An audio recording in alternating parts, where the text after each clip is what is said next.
বহুল কাঙ্ক্ষিত ঢাকা বিশ্ববিদ্যালয় কেন্দ্রীয় ছাত্র সংসদ ও হল সংসদ নির্বাচনের ভোট গ্রহণ শুরু হয়েছে।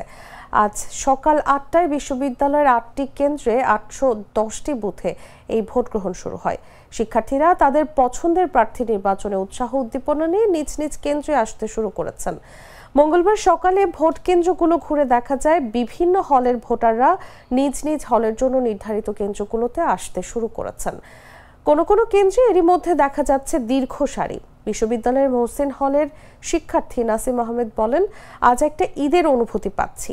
ঈদের দিন সকালে যেমন সকাল সকাল ঘুম থেকে উঠে গোসল করে সবাই নামাজ পড়তে যায়, ঠিক তেমনি আজ সবাই সকাল সকাল কেন্দ্রে চলে এসেছি। এই ধারা অব্যাহত থাকুক।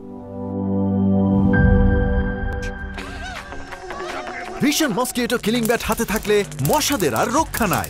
ভিশন মসকিটো কিলিং ব্যাট, মশা তাড়াবার হাতিয়ার। ক্রয়ের জন্য ভিজিট করুন ভিশন শোরুম কিংবা অথবা.com-এ।